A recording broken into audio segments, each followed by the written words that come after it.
Lep pozdrav v podcastu Po desnem pasu. Danes je z nami Monika Gregorčič. Monika, pozdravljena. Lep pozdrav.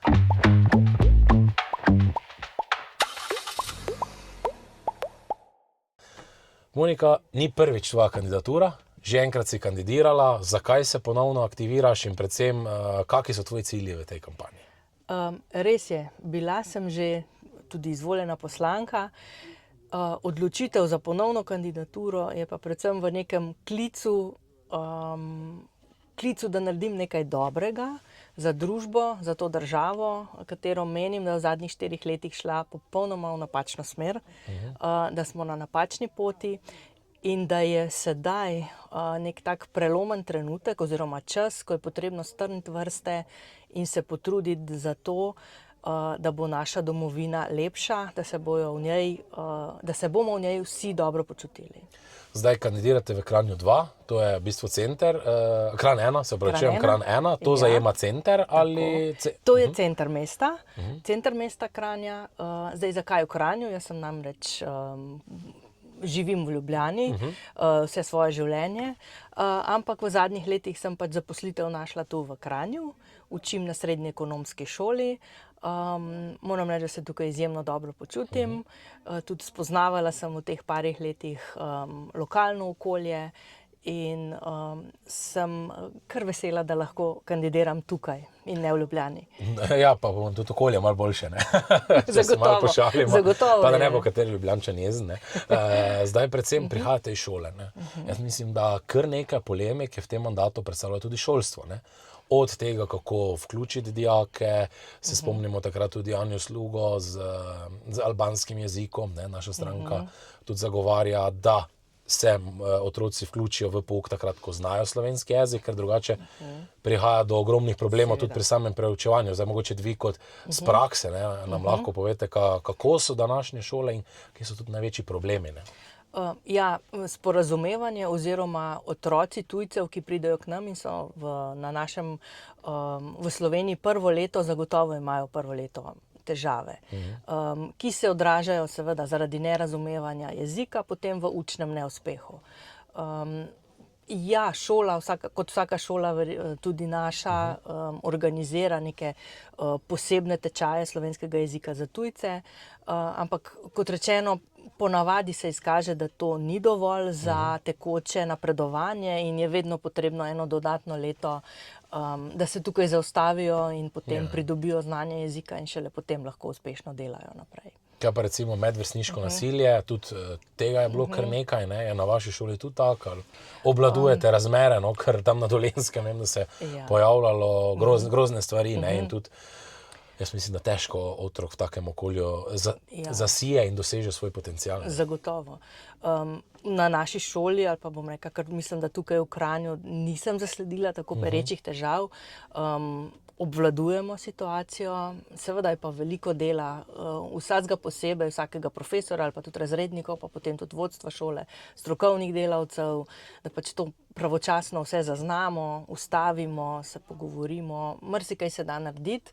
Ne pa čisto vsega, ja, tako da potem... Ja, dosti verjetno tudi birokracije, ne? To marsikateri profesor zaznava. Tudi, ja. Zdaj pa, če se obrnemo malo na drugo temo, recimo gospod Mesec dviguje minimalno plačo, ne? Se mi zdi, da zdaj ravno ob koncu mandata, ne? Ravno včeraj sem spremljal njegovo izjavo, ne? On pravi, da je to mati vseh plač, ne? In da če se ta dvigne, potem se dvigne vse ostalo, ne? Tako da, kaj vi pravite, ne, na te smele besede gospoda Meseca, ne? Te besede so dokaz, da gospod Mesec ne ve veliko o realnem gospodarstvu, o tem, kako se ustvarja nova vrednost in kako se lahko potem iz novo ustvarjene vrednosti, to se pravi produktivnosti, plačuje delavca, ker delavec na koncu koncev je strošek kot delovna sila. Zdaj, če čist ekonomsko teorijo ozko razložimo, če se bo povečala cena delovne sile, je normalno, da se bo povečala cena končnega produkta oziroma storitve. In tukaj ni kakšne velike filozofije.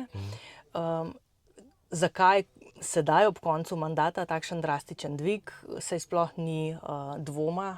To je eden izmed predvolilnih bombonov oziroma kolačev, bomo rekli. Lahko bi rekli rešilni čoln za Levico, ne? Ja. Jaz bi spomnila, da to ni prvič, da se takšen drastičen dvig uvaja. Bom rekla, na predvečer nekih obeta slabih časov, slabih gospodarskih razmer, ker če spomnimo, leta 2009 v razmahu tiste finančno-gospodarske krize je tudi tedanji premier Borut Pahor povišal celo za višji odstotek, mislim, da je bilo preko 20% minimalno plačo, tako rekoč čez noč. To je seveda pomenilo na mal daljše obdobje, čez 1-2 leti, val stečajev, odpuščanj, naraščanje brezposelnosti in pač kriza je bila tudi zaradi tega malce daljša. Ja, pa tudi izredno pozno smo šli potem ven iz te krize. Če spomnimo, Poljaki so to v bistvu brez praske izvozili njihovo gospodarstvo, še celo krepili so se, mi pa smo takrat res tonili in ni bilo praktično rešitve. In zdaj za to izkušnjo se jaz resnično čudim, da gremo ponovno na led, bi rekla. Pa še eno stvar bi opozorila, seveda, s tem se porušijo vsa plačna razmerja, s tem se poruši nedavna plačna reforma javnega sektorja, kjer je prav minister Mesec zagotavljal, kako ne bo nihče plačan oziroma bo izhodiščni razred nad ravnijo minimalne plače. Sedaj se pa to po nekaj mesecih popolnoma zopet podre. In si ne morem misliti drugega, kot da minister ne ve, kaj dela. Ja, podobno je recimo tudi zaskrbljujoče dejstvo, se za mene je tudi, da porast javnih služb narašča, gromozanski padec pa vidimo v zasebnem sektorju. Jaz se spomnim tudi ene lokomotive, mislim, da je takrat vodil Ministrstvo za gospodarstvo gospod Počivalšek, kjer je bila lokomotiva, pa gospodarstvo in potem celi vagoni nekih ministrstv, NVO-jev, ki more v bistvu gospodarstvo poganjalo tisti motor vseh teh vagonov. Na koncu je pisalo še en vagon, pa več ne bomo zmogli. Ja, res je. V bistvu je gospodarstvo tista gonilna sila in pač vir, seveda tudi davkov, prispevkov, zato da lahko javni sektor funkcionira, da se lahko zagotavljajo vse javne storitve v nekem normalnem obsegu. Mislim pa, da smo mi že ta obseg daleč prešli oziroma si privoščimo več, kot smo zmožni sami sfinancirati. Zdaj, mogoče še gledalci ne vedo, nekateri sigurno, da ste tudi predsednica Krščanskega foruma v SDS, lahko tudi omenimo, da je vaš sin duhovnik. Kaj pa mogoče ta vrednotna stran?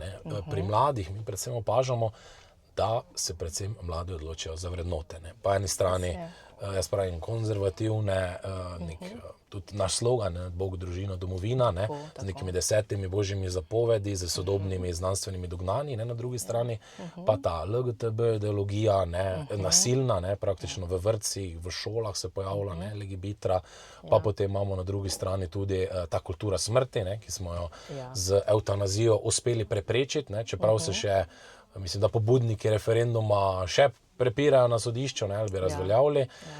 Kako na vse te razmere gledate? Mislim, da je res razburkano in da smo pred nekim, jaz bom rekel, tudi odločilnim trenutkom, katere vrednote bo izvara Slovenije v prihodnje. Ja, zelo prav ste tole povedal definicijo stanja naše družbe oziroma vrednot. Tudi jaz opažam pri mladih, da je bilo nekega posiljevanja z nerazumskimi stvarmi, če pričnemo s tem, da imamo ne vem koliko spolov, da si lahko spol sam izbiraš. Mislim, da je šlo tukaj preko meje, da mladi niso neumni, zelo dobro vedo oziroma v nekem na dnu imajo občutek, kaj prav in kaj ni prav.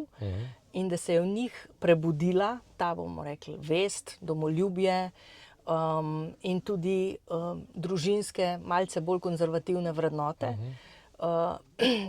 Tega se zelo dobro zavedajo in to je kar eno moja generalna ugotovitev, da mladih ni kar tako lahko peljati žejne čez vodo.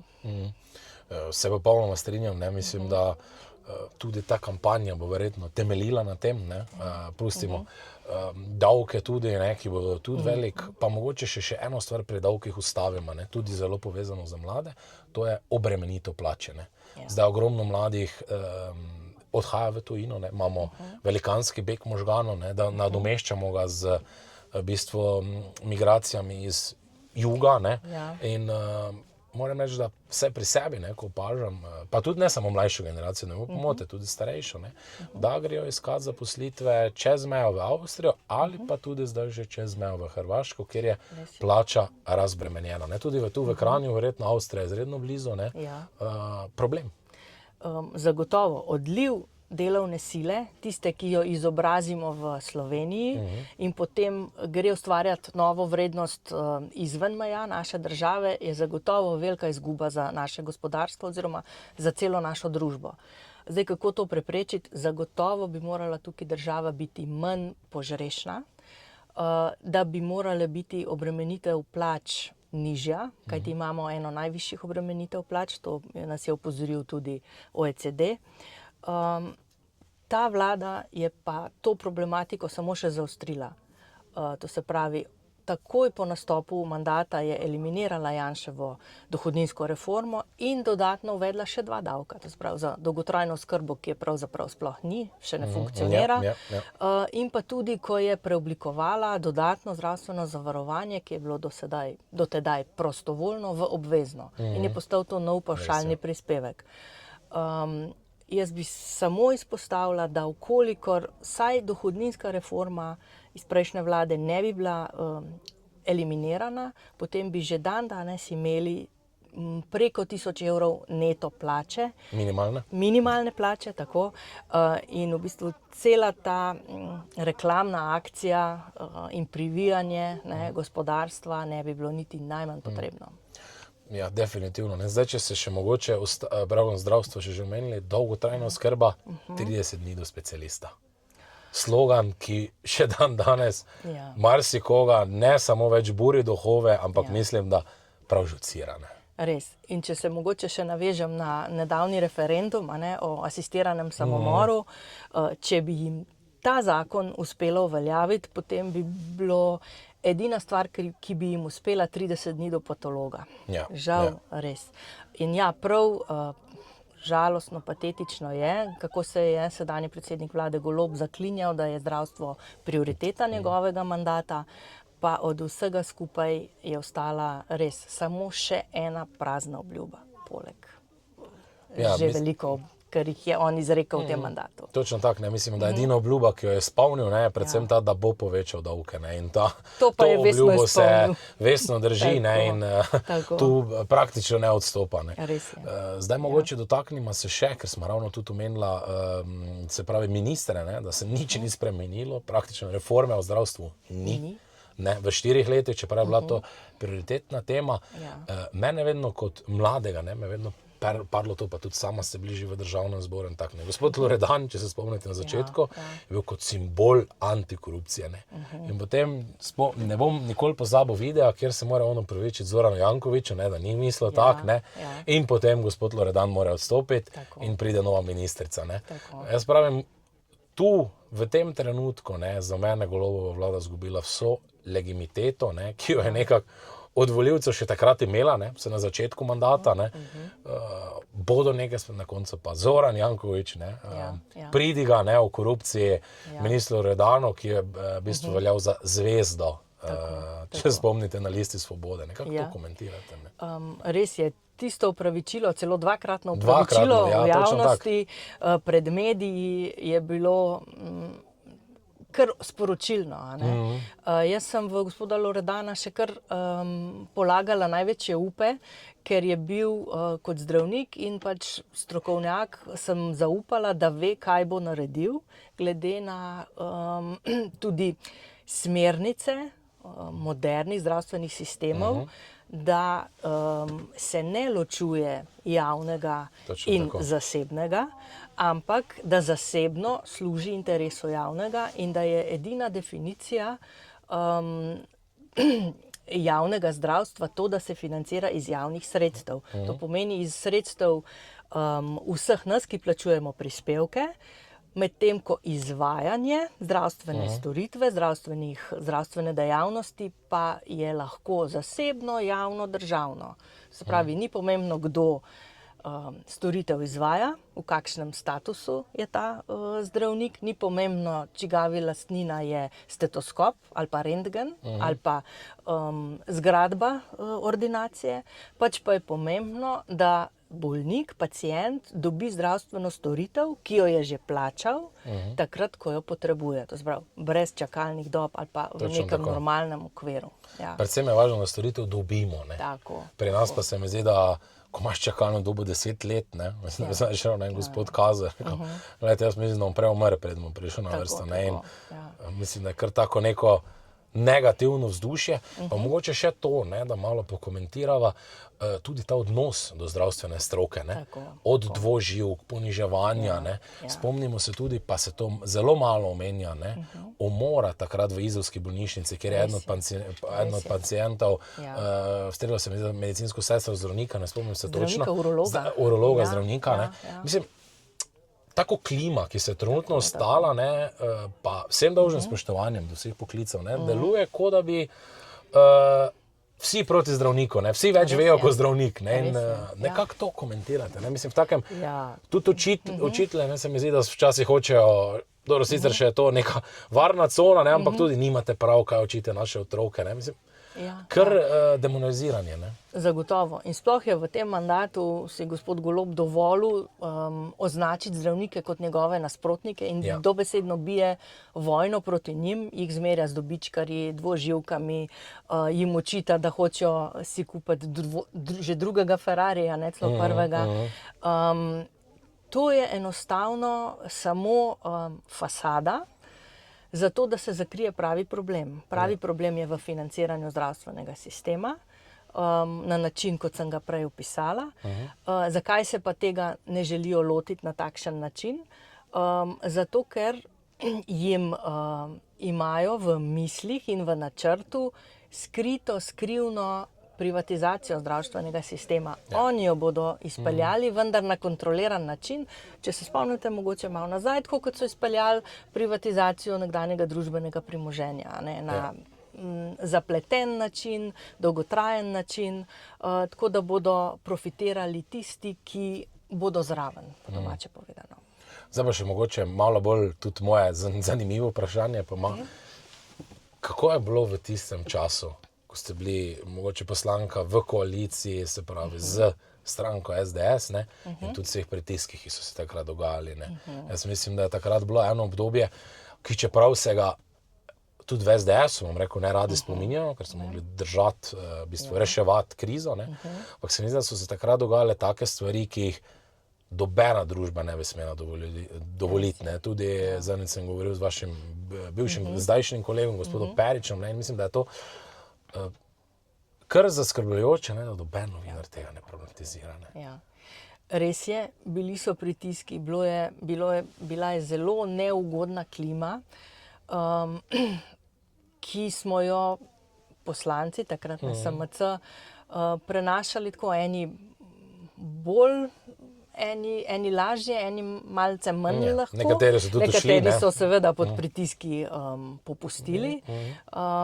Ampak kaj se je dogajalo takrat, kot pod vtisom, ne, tega svetovnega zdravstvenega problema, covida, ne, smo v bistvu dobesedno garali, se izpostavljali, ker smo želeli ljudem dobro. In jaz se zelo dobro spomnim, preden se je vlada formirala, to je trajalo vse skupaj nekih 14 dni, en teden dober, so me ljudje na cesti ustavljali, pa so rekli, saj vi ste poslanka, ne, dajte že prosim to vlado sestaviti, strah nas je, ljudje so bili prestrašeni, pozabilo se je, kaj je bilo takrat v zraku in kako so bili zaskrbljeni ljudje.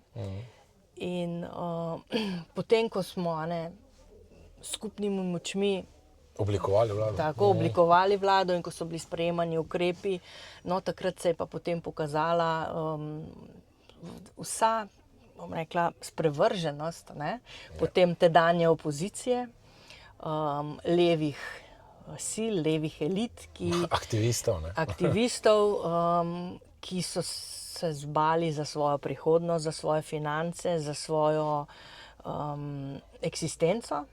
in so takoj aktivirali vse sile in dobesedno zlorabili eno najhujših svetovnih problemov, epidemijo.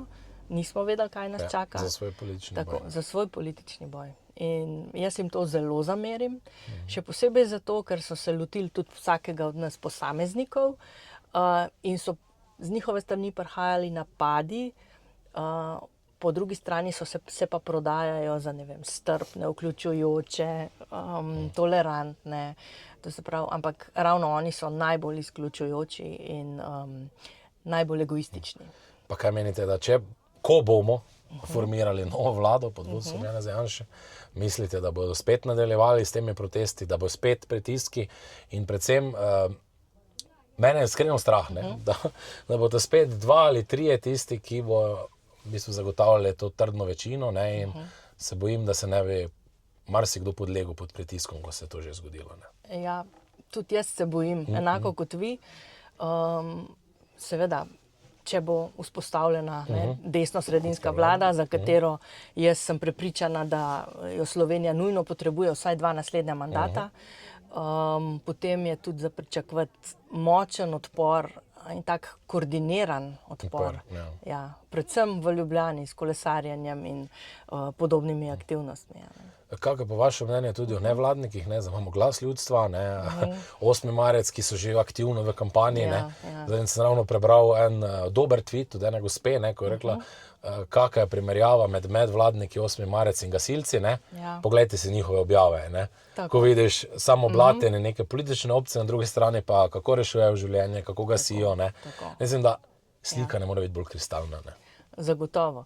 In če se želijo tako imenovani nevladniki tudi politično profilirati oziroma aktivirati, saj so že aktivirani, potem jim jaz iz srca privoščim, da imajo tudi da so tudi ekonomsko neodvisni. To pa pomeni, da si sami zagotovijo financiranje. Predvsem pa bi opozorila na eno stvar. V tej napovedi gospoda Janeza Janše, da bo zaprl pipice tistim levim političnim nevladnikom, levi politični paravojski. Seveda, oglasili so se točno ti, ki jih to zadeva, niso se pa oglasili, ne vem, človekoljubne organizacije, gasilci. Ker vsi vedo, na koga se to zapiranje pipice nanaša.